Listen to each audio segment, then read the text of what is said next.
Hello everyone, I'm Jack Fisher and welcome to my world. While my world doesn't usually react to major news, I'll make an exception this time because it involves Ultimate Marvel. And it just happens to confirm something that I both advocated for and hoped for in previous videos. On June 8th, 2023, less than 2 weeks before the release of the Ultimate Invasion #1 miniseries, Marvel made it official. A new Ultimate Universe is coming. Whatever happens in that series, we now know the end result to some degree. A whole new Ultimate Universe will emerge from it, offering a clean template on which to build. And in November 2023, writer Jonathan Hickman, the same one writing Ultimate Invasion, will team up with Stefano Caselli to write Ultimate Universe #1. While we don't know much about this comic, we already know its purpose. It will introduce this all-new, all-different Ultimate Universe to a new generation. It's being framed as our favorite characters redefined for today's world. That doesn't confirm or deny that every element of the previous Ultimate Universe will be completely erased, but the implication is clear. This is not Marvel simply returning to the previous Ultimate Universe and trying to salvage it. This is Marvel giving this once celebrated imprint a fresh start and as clean a foundation as possible. And personally, I love everything about this. I love that Marvel is letting Jonathan Hickman do what he does best, taking Marvel's best characters and world building the hell out of them with big, bold ideas. He did it with Avengers, he did it with the Fantastic Four, he did it with the X-Men, and now Hickman will get a chance to do this with an entire Marvel universe, free from the shackles of continuity, baggage, and precedent. If this does not excite you as a Marvel fan or a comic book fan in general, then you're just being difficult. Now, as excited as I am for this, I do have some reservations. I am not making this video just to hype up the prospect of a new Ultimate Universe. I'd also like to share some perspectives and insights, because this is a big opportunity for Marvel fans and yes, their Disney overlords. But even with a clean slate, there's no guarantee that this will be successful. That brings me back to the videos I started making in January 2022, in which I made the case that Ultimate Marvel should be fully rebooted. And I made 6 subsequent videos offering a potential vision for how that story could play out. I promise that when I made those videos, I had no idea something like this was in the works. So please, don't take them as predictions of this.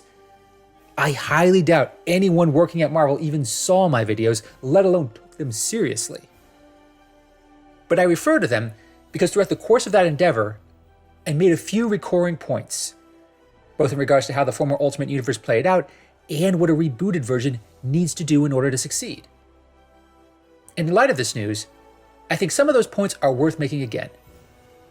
I think the most important element was already touched on in the announcement. I made it clear in the first Ultimate video I made that Marvel should not try to salvage the former Ultimate Universe, nor should they go for a soft reboot which they try to retain certain elements of the previous Ultimate comics. I won't rehash the many reasons for this, if only because I don't want to recall how the former Ultimate comics went to hell, complete with spousal abuse, cannibalism, and incest. And it seems the creatives at Marvel share this sentiment.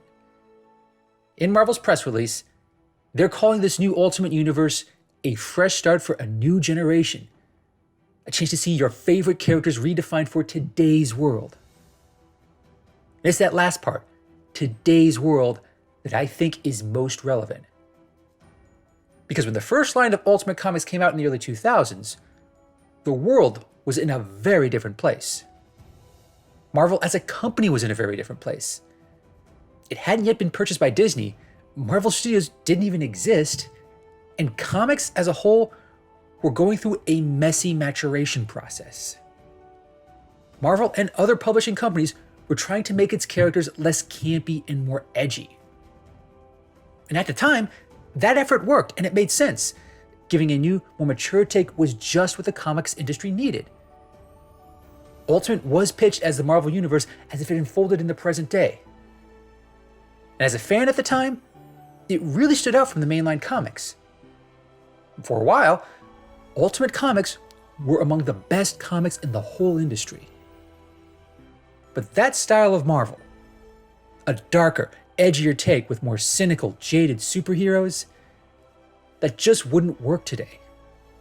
Not in a world where people are plenty cynical and jaded as it is.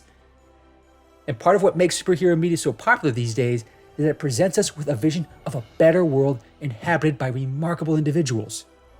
Heroes who reflect the best of who we are, as well as villains who reflect the worst. This new Ultimate Universe, it just can't stop at putting iconic characters into more contemporary settings. I believe it has to offer a strong counter to the cynicism and fatalism that has taken hold in recent years. It has to make the case that these characters, these heroes that we know and love, they can live in this increasingly bleak world and find a way to thrive. Their heroics, their ideals, their goals, it can all contribute to a better, more hopeful vision for tomorrow. And that's the second important element of this new Ultimate Universe that I'd like to highlight. Because a big part of what caused the former Ultimate comics to decline so much in quality was this utter lack of vision.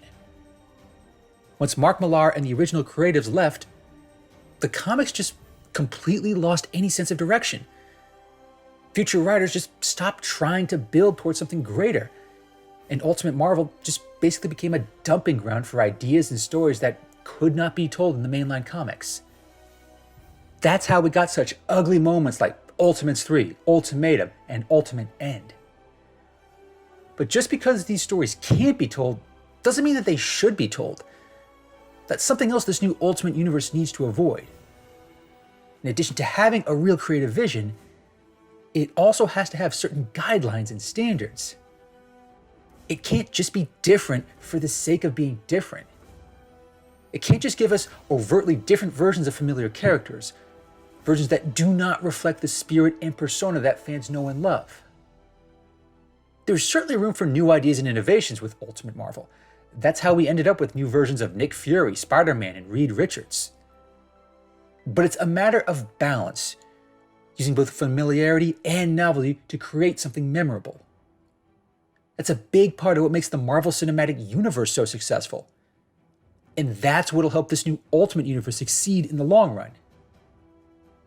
It has a clean slate to work with, a chance to rebuild and revamp these marvelous characters for a new generation. But again, it's important to manage expectations. When it comes to building Ultimate Universes for the long term, Marvel has a mixed track record at best, and not just with Ultimate Marvel. There's still a chance that they could just end up falling back into old habits, trying to make Ultimate different for the sake of being different, or trying too hard to make familiar characters into something they're not. We don't know much in terms of details, but rest assured, I will be keeping a close eye on this new Ultimate Universe.